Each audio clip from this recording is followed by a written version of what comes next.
Bon, ben, bon retour. Aujourd'hui, on fait des brake pads sur un Kymco MXU 500. Je me rappelle plus de l'année, mais c'est pas bien grave. Ça va être dans le titre. Et la différence entre celui-là, c'est qu'il y a un park brake. Deux pins à défaire avant. Après ça, les bolts qui tiennent les calipers. Ça, c'est pas bien compliqué. Après ça, on va être bon pour le sortir ici. On y va.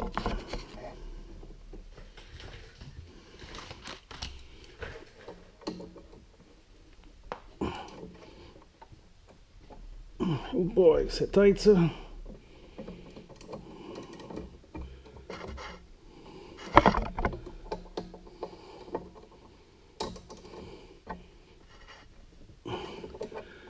Ça sera pas une job facile. Je pense qu'il va falloir qu'on défasse.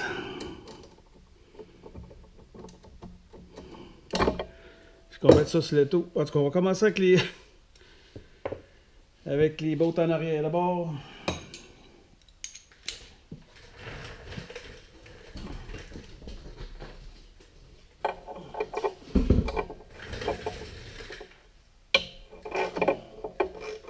Les deux bottes en arrière, c'est des 12 mm.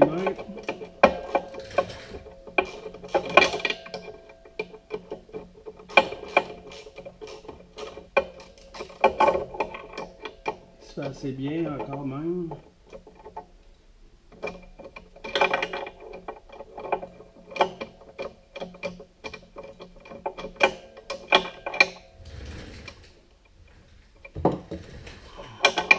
Je suis capable de la chercher.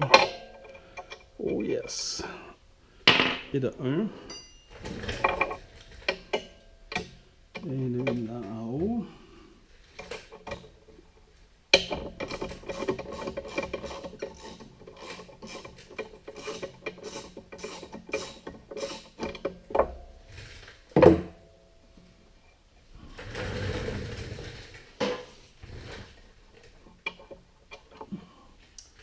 Et de 2. On devrait être bon pour être capable d'enlever tout ça. Oh, je sais pourquoi. Le park brake est on. Et voilà, ça c'était off.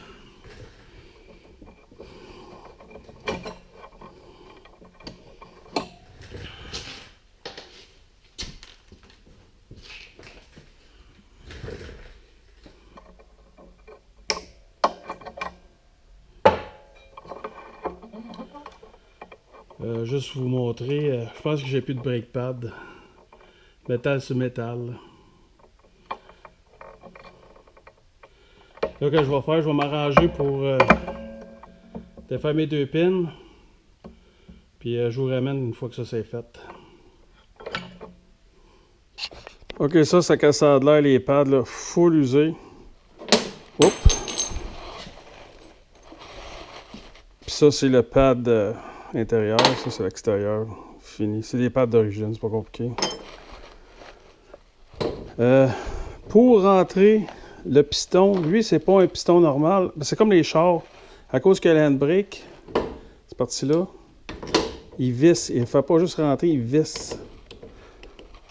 On va prendre mon outil, puis on va le compresser en vissant sans des aiguilles, puis il rentre facilement.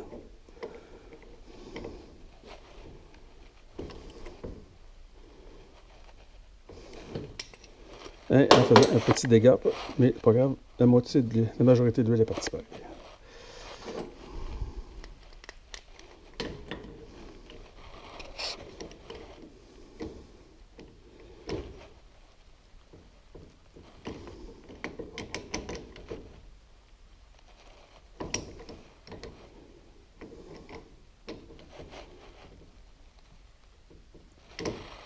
On va voir si c'est assez rentré. Et ça, c'est nos pads nœuds. Et voilà. Il va à l'intérieur.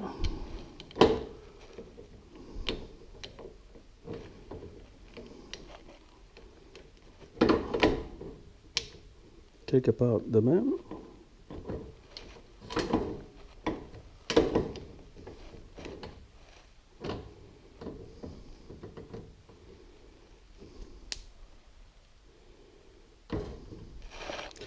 Et le pad extérieur. On rentre là. Et voilà. Ça devrait être assez de jeu. Là, on va rentrer nos pins dans les petits trous. Ben avant, on va les graisser.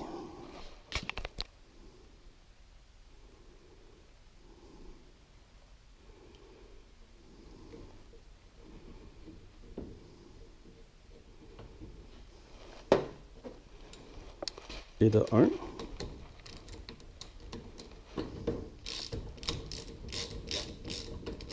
Avant d'aller trop loin, on va commencer le deuxième.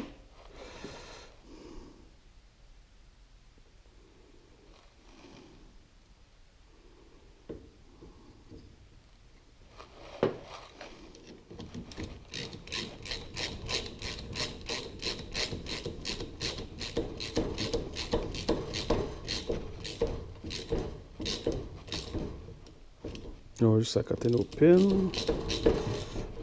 Et voilà. On n'ira pas plus loin que ça. Comme ils ont été l'envers enlevé.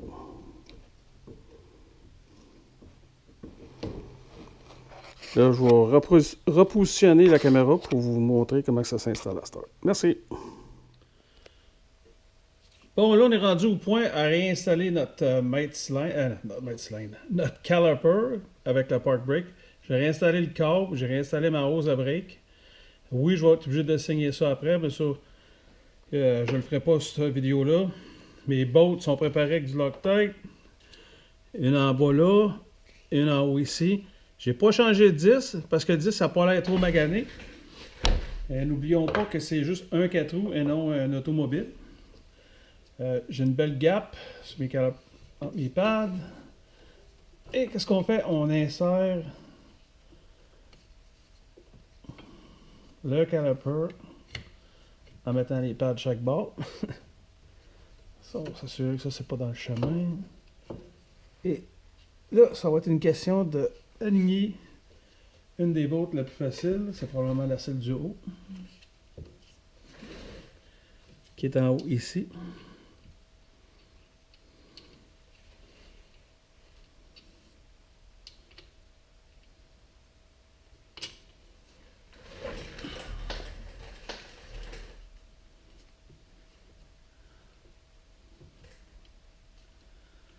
C'est tout le temps la partie la plus le fun, c'est d'aligner. L'avez-vous entendu, c'est comme cliquer. Ça me dit que j'étais dans le bon trou. J'étais dans le trou. Et là, je pense que je suis revenu à la bonne place. Coupe de tourne. Excusez.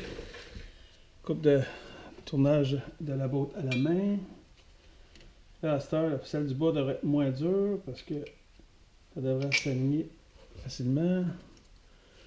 Encore une fois. Oh, je pense que je suis dedans.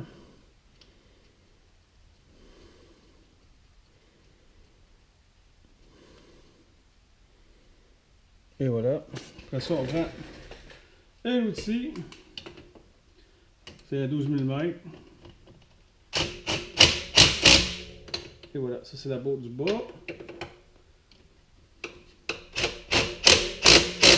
Ça c'est la botte du haut. Excusez, l'inverse. Je vais finir la salle du bas. Avant ça, j'ai fait la salle du haut. Là, je prends mon ratchet, je le tête à main pour être sûr que c'est tête. Il y a probablement un torque, mais on ne se cassera pas la tête avec ça pour aujourd'hui. La même affaire en haut. Là, c'est beau, ça bouge. Le disque qui bouge. Et celui-là, il y a comme le park brake, donc on va essayer notre park brake. Park brake est mis à on. Le disque ne devrait pas bouger. Et voilà, ça c'est complété. Comme je dis, là je vais enlever le cap ici. Malheureusement, j'ai pas d'huile pour faire le changement, pour changement, mais pour saigner les briques de tout ça. C'était une job imprévue. Vous pouvez voir que ça a pris du fessage pour être capable d'enlever ces deux vis-là, ces deux pins-là, on devrait dire. Il a fallu que je mette le caliper dans l'étau. Ça a été une job assez rock'n'roll. Heureusement, j'ai été capable de les défaire et de les enlever. Bon, ben c'est ça qui complète la partie du frein arrière de ce véhicule-là. Merci.